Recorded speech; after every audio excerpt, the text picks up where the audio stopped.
Coach, what have you seen so far? You've gotten 3 different leadoff hitters, and then Gavin really seemed to do good today. What have you seen from those guys that you've kind of put in that position? Yeah, I mean, obviously the leadoff hitter, people put a lot into the leadoff hitter of the game, right? But ultimately, you want a good hitter there. Obviously, it'd be awesome you have somebody gets on base a lot, but just a complete hitter. Hunter Haas was a complete hitter, so he could get on base. He could also drive in runs. He could also do damage. I think he hit 10 homers, right? Maybe close to that. So, and we have yet to have that super defined guy. Appel can do that, we think, but it just depends on who's playing, on what the matchup is that day. So, I thought Gavin did a great job of getting on base. He had some really good takes where he, didn't swing at those borderline pitches that are definitely balls and got on base like he did to lead off the bottom of the first. But I literally just said that to our coaches in the locker room. It's so nice having a guy that can hit in the leadoff spot, because you see Camarillo gets on. Coffer has always, despite his batting average, has always had a good on base percentage. So when you have those guys 8 and 9 getting on base, and you need a real hitter up there, the days of having someone that is just fast. I mean, I don't say they're over, but in a perfect world, you like all of it. But yeah, just whoever can get on base and who can never hit. We just get those best hitters up the most. And then in general, have you liked how he's just adjusted to first series of college ball? I think it's been great, especially playing a new position.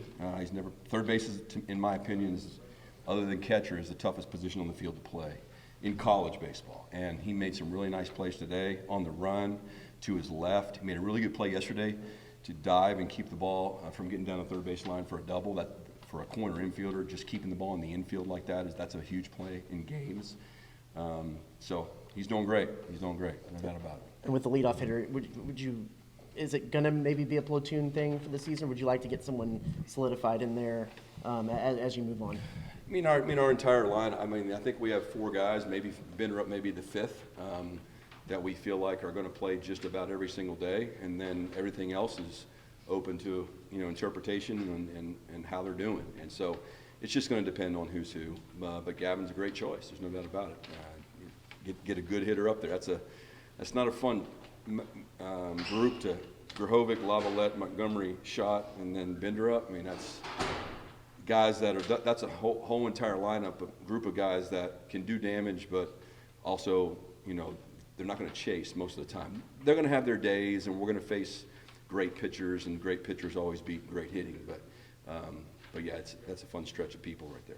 Coach, you got a couple of good innings from Shane. How do you think he overall did? I thought he did great. I thought he threw a lot of strikes.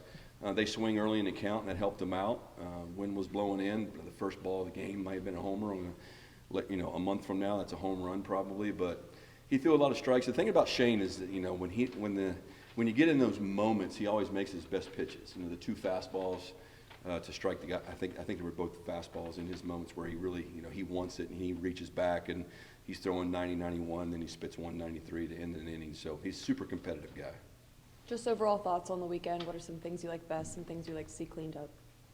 The thing I liked the best, obviously, was our pitching. We only gave up 1 run, but I thought the crowd was awesome.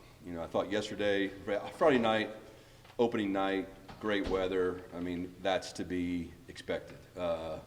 But I thought yesterday was incredible. It was cold. It was windy. Pretty rough day to play baseball, much less sit and watch it. And we had, with the exception of the right field seats, everything looked to me like everything else was full. And so I was really encouraged by our crowd. And I thought guys got off to a good start for the most part offensively. A couple guys didn't, but they'll be fine. We got to play a fair amount of guys, and that's a challenge with this team, is getting everybody at bats to keep a smile on their face. Camarillo's had a couple of big hits in the Yep. nine-hole. Can you talk about the importance about having a consistent nine-hole hitter? Yeah. You want the 9-hole guy to get on base, but he's a competitive guy. He gets hits in games that you don't even see him do in practice. So obviously he can bunt, he can play situational baseball, and he's a really good defender. So he's going to be a good player for a long time. Do you have an idea who you're going to throw Tuesday? Cortez. Yeah. Excited about Chris.